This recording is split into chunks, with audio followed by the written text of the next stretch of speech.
Bonjour à tous, on se retrouve aujourd'hui pour la conférence de presse de Hansi Flick avant le match retour de Ligue des Champions contre Dortmund demain.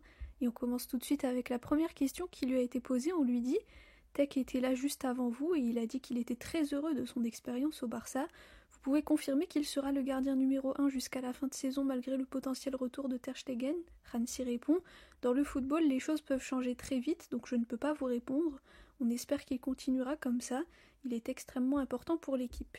Il s'entend très bien avec tous les autres gardiens et ils s'aident mutuellement pour s'améliorer et j'aime voir cela. » Ensuite, on lui dit « Que signifie pour vous de perdre un joueur aussi important que Baldé, surtout pour ces semaines aussi décisives? Est-ce que Gérard Martin est prêt à le remplacer même pour la finale de Copa ?» Hansi répond « On espère qu'il sera de retour très bientôt, c'est un joueur très important pour nous. » Et désolé, j'ai pas la suite de la réponse parce que l'interprète ne l'a pas traduite et cette conférence de presse, elle était en allemand. J'ai un niveau très très bas en allemand, donc je peux pas vous dire ce qu'il a dit ensuite. Ensuite, un journaliste lui dit « Vu que vous avez gagné 4-0 à l'aller, est-ce que demain ce sera plus simple, sans trop de pression ?» Hansi répond « Notre idée de jouer au foot est de toujours faire la meilleure performance possible. On a beaucoup de qualité dans l'équipe et c'est notre devoir de le montrer à chaque match. On joue contre une équipe qui a aussi de très bons joueurs et qui est à domicile dans un grand stade. On doit rester concentré depuis le début et montrer nos forces en espérant que le match aille comme on le souhaite. » Ensuite, on lui dit « Inigo est à un carton d'être sanctionné. S'il en prend un aujourd'hui, il manquera la potentielle demi-finale aller. Est-ce que vous avez planifié de ne pas le faire jouer pour éviter cela demain ?» Hansi répond « Je ne peux rien vous dire sur le match, les possibilités sont encore ouvertes. On en a parlé et on est au courant. C'est un joueur important pour nous, c'est un joueur clé. » Ensuite, on lui dit « Vous arrivez avec un 4-0, vous connaissez bien Dortmund, quel pourrait être le risque principal de demain qui pourrait vous faire vaciller? Une ambiance trop hostile? Un excès de confiance ?» Hansi répond « Je suis content qu'on arrive avec une avance de 4 buts, parce que ça sera un match difficile. Le plus important pour moi, c'est que l'équipe montre à quel point elle est forte et que les joueurs profitent de jouer cette compétition contre les meilleures équipes d'Europe. Notre travail, c'est de ne prendre aucun match à la légère et de nous concentrer toujours sur ce qui arrive. On veut faire un bon match et aussi que les supporters qui voyagent avec nous profitent, et tous ceux qui nous regardent depuis chez eux aussi. » Ensuite, on lui dit « On connaît bien Lewandowski ici en Allemagne. Il joue dans une équipe jeune et à son âge, il apporte toujours autant. Comment fait-il pour continuer à ce niveau ?» Hansi répond « Il joue à un niveau très élevé malgré son âge. Ça montre qu'il est très professionnel, il prend soin de son corps. Tous les jours, il montre à quel point il est sérieux et pro. Il a tout ce qu'il faut pour être un athlète de très haut niveau. Il fait de bonnes performances et il est très concentré à chaque match. » Ensuite, on lui dit « Lors du dernier match, des joueurs comme Araujo et Eric ont eu quelques gênes. Est-ce qu'ils sont 100% en forme ?» Hansi répond « On l'espère, ils ont eu du temps pour récupérer. C'est très important que tous les joueurs soient en forme. Ils sont tous très professionnels et ce qu'ils font à chaque match est fantastique. On a besoin de ça, on travaille très dur. Les joueurs sont en forme, je pense que le fait qu'on soit là en quart de finale et le fait de vouloir passer en demi, c'est une grande motivation pour eux. Ça fait qu'ils se donnent à 100% et même un peu plus. » Ensuite, un journaliste lui dit « Il y aura 3000 supporters du Barça qui feront le déplacement demain. C'est beaucoup et ça montre qu'il y a de l'enthousiasme.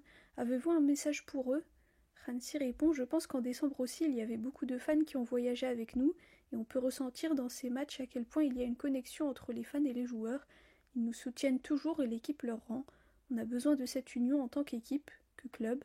C'est très positif. » Ensuite, on lui dit « Que signifie pour vous le retour de Dani Olmo et quel est votre plan pour lui pour éviter qu'il se blesse à nouveau ?» Hansi répond « Il est de retour, on verra s'il peut jouer un peu demain ou si c'est mieux d'attendre le week-end. On doit attendre et voir, on doit gérer ça. Il a beaucoup de talent et nous aide beaucoup. On doit faire attention à lui, on verra ce qu'on fera demain, ça dépendra du déroulement du match. On est heureux qu'il soit de retour. » Ensuite, on lui dit « Demain, vous allez disputer votre 50e match en tant que coach du Barça. Au-delà de la Supercoupe, quel est le match qui vous a rendu le plus fier de votre équipe ?» Hansi répond « Il y en a beaucoup de matchs. Je pense que le match contre l'Atlético, quand on perdait 2-0 et qu'on a gagné 4-2 est l'un de ces matchs incroyables. C'est difficile de citer qu'un match ou qu'un joueur. Je suis fier de toute l'équipe. » Ensuite, on lui dit « Vous êtes le seul avec Pep Guardiola dans l'histoire du football à avoir gagné 6 titres en une saison. Selon vous, c'est la Liga ou la Ligue des Champions qui est le plus difficile de gagner, et laquelle préférez-vous ?» Hansi répond « Je dis toujours que je ne vis pas dans le passé ni dans le futur, les 2 titres sont les bienvenus. La Liga est la compétition où il y a le plus de matchs à jouer, et en Ligue des Champions il reste potentiellement quelques matchs aussi, et en Copa un seul. Mais tout ça c'est le futur. Pour le moment on est entièrement concentré sur le match contre Dortmund, ça sera très difficile. On doit gagner et passer en demi. Le reste, c'est soit du passé, soit du futur. Et enfin, la dernière question, une journaliste lui dit « Niko Kovac a dit en conférence de presse qu'il faisait confiance à son équipe et qu'il pensait pouvoir remonter le score. Avez-vous peur d'un miracle de Dortmund demain ? Quelle serait la probabilité que cela arrive ? Est-ce impossible ?» Hansi répond « Moi aussi je fais confiance à 100% à mon équipe. » Voilà pour la conférence de presse de Hansi Flick avant le match de demain contre Dortmund. Donc on rappelle qu'au match aller on a gagné 4-0, mais ce n'est pas encore plié, il va pas falloir y aller là-bas en pensant que c'est bon, on est qualifié, sinon on risque d'avoir de mauvaises surprises.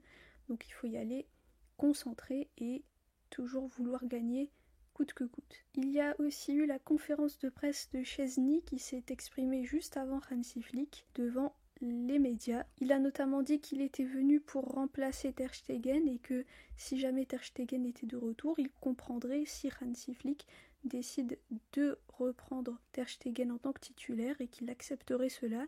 Il a aussi dit que pour le moment, il ne pensait pas à une potentielle prolongation de contrat. Voilà, on se retrouve demain pour la conférence de presse d'après-match. On espère une victoire et une qualification. Merci à tous pour votre écoute, pour vos commentaires. Visca el Barça et Visca Catalunya.